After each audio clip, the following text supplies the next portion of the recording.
Hello friends, welcome to Rising Star.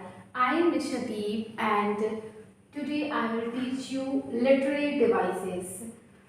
इसके पहले के वीडियो में हमने वन वर्ड सब्स्टिट्यूशंस सीखे थे और उसके मैंने बहुत सारे वीडियोज अपलोड कर चुका है दिया है और एक और इसके पहले मैंने वीडियो अपलोड किया था जिसमें मैंने लिटरेरी डिवाइसेस के बारे में बताया था और इससे पहले और भी मैंने प्रीवियस बहुत सारे लिटरेरी डिवाइसेस को एक्सप्लेन किया जिसमें एंजाइमेंट, एनाफोर और मेनी मोर। ओके, सो यहाँ हम उसी चीज़ को और आगे कंटिन्यू करेंगे और उसमें मैंने आपको ये बताया था कि जो पहले हमने लिटरेरी डिवाइसेस पढ़े वो बहुत ही कॉमन है, लाइक जूनियर क्लासेस क्लास 8, 9, 10 में भी आप उसे पढ़ेंगे, लेकिन ये कुछ जो है जो 10th के बाद मोस्टली जो है 10th के बाद देखने को आती है या फिर हम पढ़ते हैं। ऐसा नहीं पर्सोनिफिकेशन है, मैस्ट्री है, मेटाफर है, इसे हम लोग देखते हैं, 10th में भी होता है बट ज़्यादातर जगहों पे इसे 11th 12th में ही एक्सप्लेन किया जाता है स्टूडेंट को। So it is start our video today's video. Imaginary, what is imaginary? The creation of any sensory effect like visual, auditory, etc. Like imaginary, आप देखिए इसे बहुत सिंपल तरीके से समझते हैं। इमेजिनेशन हम चाहते हैं किसी चीज़ को इमेजिन करना, कनेक्ट करना, कुछ ख्याली पुलाव पकाना जिसे हम लोग कहते हैं इन कॉमन लैंग्वेज। तो इमेजिनरी जो है तो creation of any sensory effect, किसी चीज़ का इफेक्ट अपने माइंड में क्रिएट करना, विजुअल या फिर ऑडिटरी किसी आवाज़ के थ्रू या विजुअली देख के, तो उसे इमेजिनरी। वहाँ वैसे अगर किसी भी पोएम में कहीं पे हो वैसा सीन अगर हो रहा है उसे इमेजिनरी कहते हैं। मेटाफर, ओके, सो ये बहुत ही ईजी और बहुत ही कॉमनली देखा जाता है पोएम्स में। Indirect comparison by highlighting a particular quality of two things, किसी दो चीज़ों की क्वालिटीज़ को हाईलाइट करके दिखाया जाता है। वहाँ पे क्या कौन सा लिटरेरी डिवाइस यूज होता है? Metaphor. Okay, onomatopoeia, onomatopoeia. Okay,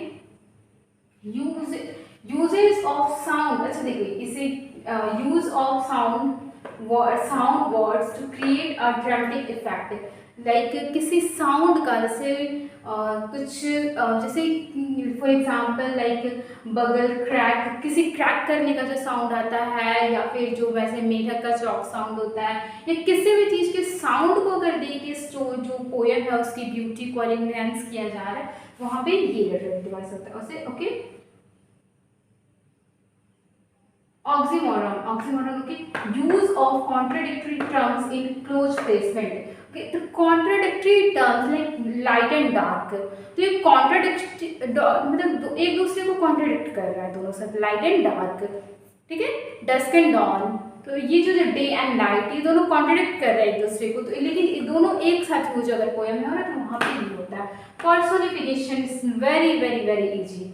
Personification, giving a human quality to an object or a non-living things, किसी non-living thing को एक पर्सोनिफाई करना, एक लिविंग क्वालिटी देना, like trees are breathing, leaves are dancing, ऐसे बहुत सारे पोएम्स हमने देखा होगा, लिव्स आर डांसिंग, तो बर्ड्स आर सिंगिंग, चिड़िया गाना गाती है कि जो बर्ड लिव्स है वो डांस करते हैं नहीं, लेकिन इसे पर्सोनिफाई किया जा रहा है, डांस, सिंग, गाना गाना, ये जो भी एक ह्यूमन क्वालिटी है लेकिन वो एक नॉन लिविंग थिंग्स को दिया जा रहा है।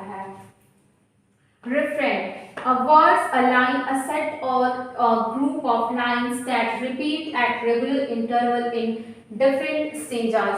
different stanza पे रेगुलर इंटरवल के बाद लाइक यहाँ पे हमने किसी लाइन का यूज किया, अगेन यहाँ पे दूसरी लाइन से और फिर वही लाइन यहाँ रिपीट हुई, फिर नेक्स्ट स्टेंजा जो इसका आ रहा है वहाँ पे फिर इस लाइन से स्टार्ट होता है, फिर यहाँ दूसरी लाइन आती है, फिर वही लाइन, तो वो जो होता है ना अगेन अगेन किसी लाइन का एक इक्वल इंटरवल पे रिपीट होना उसे रेफरेंट कहते हैं। ओके, राइम, तो ये तो आपने अगर आप 2-3 क्लास में भी होंगे तभी आपने राइम जो है ये सुना होगा। राइमिंग लाइक स्टेंजा के जो लास्ट में म्यूजिकल इफेक्ट पैदा करने के लिए कुछ होता है ना कि सिमिलर वर्ड्स का यूज करना सारे लाइन्स के लास्ट में, उसे राइम कहते हैं। ओके, इंटरनल और end rhyme to create musical effect जो कि सुनने में बहुत अच्छा लगता है।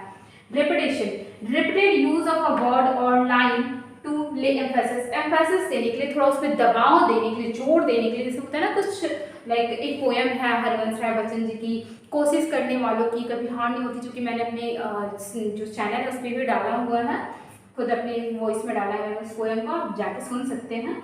तो वही है, किसी कोशिश करने वालों की कभी हार नहीं होती। तो इसे अगेन एंड अगेन थोड़ा एम्फेसिस करने का, थोड़ा जोर देने के लिए इसे बहुत अच्छे तरीके से बार बार रिपीट किया गया है, वैसे रेपिटेशन कहते हैं। सिमिली, ओके, जैसे यहाँ पे हमने मेटाफर पढ़ा, तो यहाँ दो चीज़ों की सिमिलर क्वालिटीज को दिखा के यहाँ पे उसमें कंपैरिजन किया जाता है। लेकिन यहाँ पे जो